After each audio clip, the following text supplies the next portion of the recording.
E minha mãe, ela foi sempre a coluna da casa. Meu pai, lógico, muito importante, né? Meu pai, sim. Mas a coluna, a mulher sabe dificular, é bíblico, né? Então, a minha mãe, ela sempre foi muito guerreira e a coluna da casa. Não é segredo para ninguém, meu pai foi alcoólatra durante muitos anos. Opa!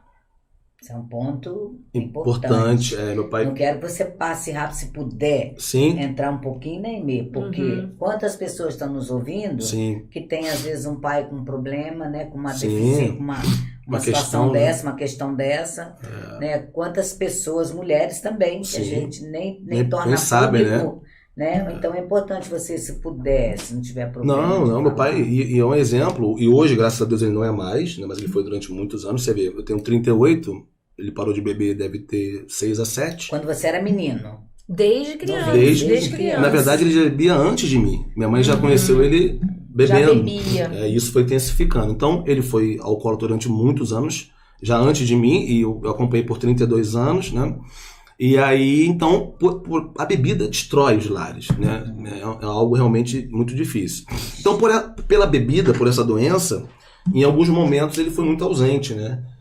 Então, minha mãe, ela foi a coluna, eu sempre falo isso pra ela, não tô falando aqui agora, não é segredo, eu sempre falo isso pra ela diretamente.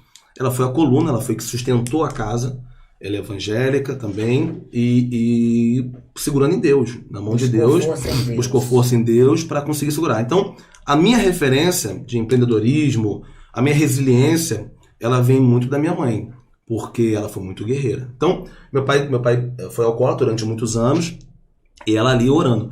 Muitas vezes, a verdade é essa, a gente já tinha desistido, a gente como filho, né? A gente já tinha desistido, porque a gente não via esperança nessa questão, mas ela não. Ela perseverou. E ela sempre teve fé que meu pai iria um dia parar de beber. Tanto é que ela frequentou Alcoólicos Anônimos por 1 ano e meio, sem nunca ter colocado uma gota de álcool. Ela frequentou 1 ano e meio para poder aprender a lidar com essa situação. Eu tava achando que era isso, para entender como é que resolve isso, né? E assim, meu pai é uma pessoa maravilhosa, honestíssimo, sabe? Guerreiro, trabalhador também. Que história, Ana. Um homem que educou a gente muito bem também. Ele tem a participação dele, né? Só que a bebida afasta, né? A bebida torna ausente. Mas ele é um cara muito correto. Eu lembro, eu nasci numa comunidade, né? De Catarina, né? São Gonçalo. São Gonçalo, pra quem não... É porque a gente vai... a gente não sabe onde vai alcançar esse vídeo. Eu acredito que pro mundo inteiro. Então, pra quem não conhece muito bem o Rio, é uma cidade próxima à capital, São Gonçalo, na região metropolitana, e é um bairro de periferia, digamos assim. Como se fosse uma comunidade. Muitas comunidades, assim... É difícil, inclusive. Inclusive aí fora, as pessoas têm medo até de entrar, né? Então eu nasci lá e na minha rua era muito complicado, enfim, a gente vivia com algumas bocas de fundos até ao nosso redor, então meu pai e minha mãe sempre teve a preocupação da gente não se envolver, né? Vários amigos meus nem estão vivos mais há muitos anos, que jogavam bola com a gente. Então meu pai sempre dizia o seguinte, olha, não se envolva, porque eu vou ser o primeiro a te denunciar. Se um dia você se envolver, você tem a certeza. Então, embora tivesse a bebida, ele estava sempre muito... Tinha lucidez, né? Então, se você roubar ou se você se envolver, aguarde, porque eu sou o primeiro. Eu tenho essa frase muito guardada na minha cabeça. Você aguarde, porque eu vou ser o primeiro na delegacia, para mandar te buscar. Então, assim, embora tivesse a doença da bebida, ele estava presente, né? Ali do jeito dele, né? Poderia estar mais, mas ele estava. Mas nesses momentos, nesses gaps do alcoolismo, a minha mãe que segurou essa barra. Então, assim, ela foi uma guerreira mesmo, não desistiu dele, não desiste até hoje, porque casamento a gente sabe é desafiador. Imagino que não passaram. Que não passamos juntos, então, enfim, é uma situação muito difícil. Mas, assim, o recado ela acreditou, orava, né? Pedia a Deus e ela recebeu a bênção, porque hoje fazia parte dela também, como mulher, como esposa, como mãe. O que não é fácil, né? Você ter um marido em casa que não tem nenhum problema desse tipo, de dependência nenhuma, já não é fácil, imagina com o problema da dependência. E algo assim, mais uma vez, um mérito... Só um detalhe, chegava em crise muito braba, muito difícil? Ele não conseguia, não, as crises eram muito difíceis, porque tinha momentos que ele não conseguia nem andar, né? Tipo assim, a gente tinha que carregar ele, né? Eu tenho lembrança dele no portão, não conseguia não abrir a chave. Entrava. Então, assim... Não conseguia achar a chave, não conseguia, perdia as coisas. Algo realmente de quase virar, nas últimas consequências ali, de quase virar mendigo, assim, né? Algo muito sério. E aí, assim, a gente teria que fazer um outro podcast. Mas tem outro de desdobramento. Mas o fato é que ela... E uma coisa muito legal da minha mãe, uma das coisas muito legais, é que ela nunca jogou ele contra a gente. Nunca jogou. Que lindo, hein? Então, assim, pois eu digo, uma mulher muito especial. Em nenhum momento ela sempre explicou a gente que era uma doença. Ela sempre explicou a gente que ia passar, que ela tinha fé que ia acontecer. Então, embora tenha acontecido tantas coisas que a gente teria que fazer um novo podcast, ela é uma vencedora e a gente não guardou mágoa. Lógico, existem os traumas que ficaram, mas assim, a gente fala com o nosso pai, a gente ama ele de coração, a gente se reúne domingo. Ele, pra mim, em alguns momentos, sim, tirando o alcoolismo, foi um exemplo de honestidade, um exemplo de caráter. Ajudou na tua formação. Ajudou na minha formação. Você é hoje. E a minha mãe, como eu te falei, nunca jogou ele contra a gente, não é? Sempre pediu muita paciência, até hoje pede muita paciência. Então ela realmente fez a diferença na minha vida, na vida dos meus irmãos. Por esse fato que eu digo que eu me pareço muito com ela, e ensinou a resiliência pra gente, que é algo que vem dela, é dela. Acho que trouxe também até o que você é hoje, muito, né, do que você construiu, vem dessa história também, né? Não dá pra gente deslocar uma história e isolar uma história da outra, porque é uma história que te fez o Ângelo que é hoje, né? Então... parabéns, né, a mãe de Ângelo, e que Deus continue te abençoando, te dando força, sabedoria, né, porque acredito eu que os outros 2 irmãos também tenham uma história tão bonita quanto a sua, né. Meu irmão hoje trabalha embarcado, né, pra você ter uma ideia. Se deixar, a gente vai falar da minha mãe o podcast todo aqui. Mas você tem uma ideia. Fazendo uma pergunta. Mas deixa eu terminar de falar dos irmãos, que eu fiquei curiosa. Não, fala dos irmãos. Meu irmão, por exemplo, eu lembro, minha mãe, por exemplo, eu tenho uma imagem dela dormindo na fila de um colégio em São Gonçalo para ele poder fazer inglês. Então eram pouquíssimas vagas e ela dorme na fila para poder ganhar uma vaga para ele fazer o inglês. Meu irmão fala inglês fluentemente numa escola pública. Ele teve mérito também porque se você não tivesse notas boas, você saía.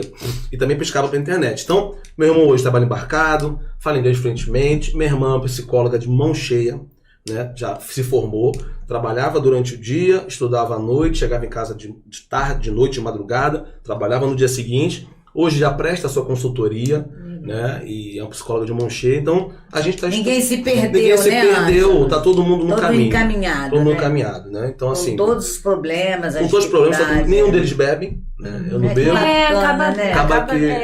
Você acaba se afastando. Mas foi também...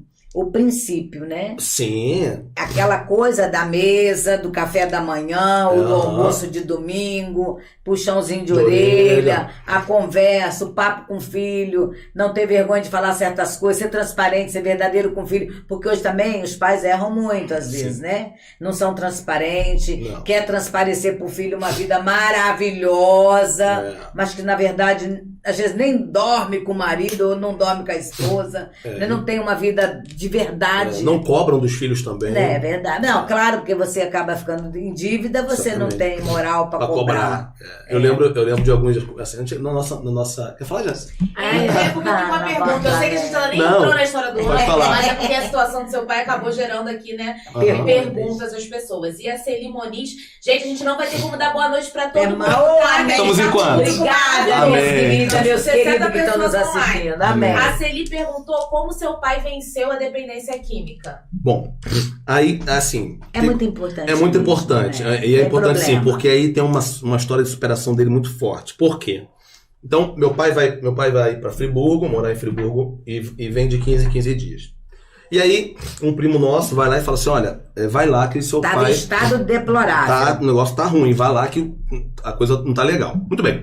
A gente foi, não conseguimos convencê-lo, não deu. E aí ele, por conta própria, isso foi um mérito dele, falou assim, olha... E percebendo também o afastamento, né? Da família, nosso, da minha mãe.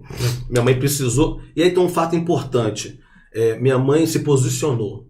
Chegou um momento que ela se posicionou. Ou muda ou acabou. Ou acabou. Não tem mais jeito. Então você muda. Por quê? A gente só vive o que a gente tolera. Isso eu aprendi com ela. O que aguenta. O que aguenta. Então ela chegou um momento e falou, olha, não, você precisa mudar. E aí ele percebendo o afastamento dos filhos, que tenho certeza absoluta que é a coisa mais preciosa da vida dele somos nós, é porque hoje ele é um pai carinhoso, presente.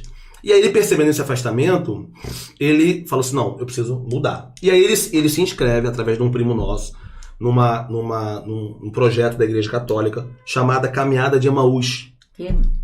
E se inscreveu nessa caminhada. Meu primo levou ele lá e ele se inscreveu. Ele conta que o primeiro dia, ele queria ir embora, queria correr, um troço louco. No segundo dia ele já, existe algo diferente aqui.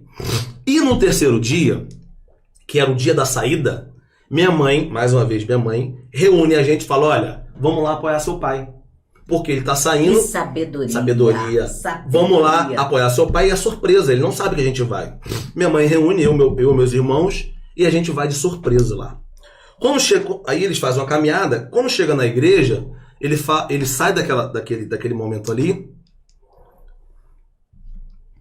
E aí ele sai daquele momento ali e ele encontra a gente lá. Quando ele encontra a gente, ele toma um susto, uma surpresa. Vindo no carro, ele fala assim, olha, deixa eu contar um negócio pra vocês. Eu nunca mais boto uma gota de álcool na boca. Que lindo, hein? Nunca mais. E aí, ele já tava no carro com a gente, já todo mundo reunido. Sou meio chorão, tá? Não, mas eu também sou, fica à vontade, a casa é nossa. E aí, ele entra no carro, e aí durante a caminhada ele fala, olha, eu nunca mais boto uma gota de álcool na boca. Isso você tem certeza. E aí, ele realmente nunca mais botou. Mas tem um detalhe, e aí vem minha mãe de novo, falou assim, o nome dele é Vanô. Vanô, tudo bem, ok, mas tem um detalhe. Eu vou fazer um almoço no domingo e você vai pedir perdão para os seus filhos.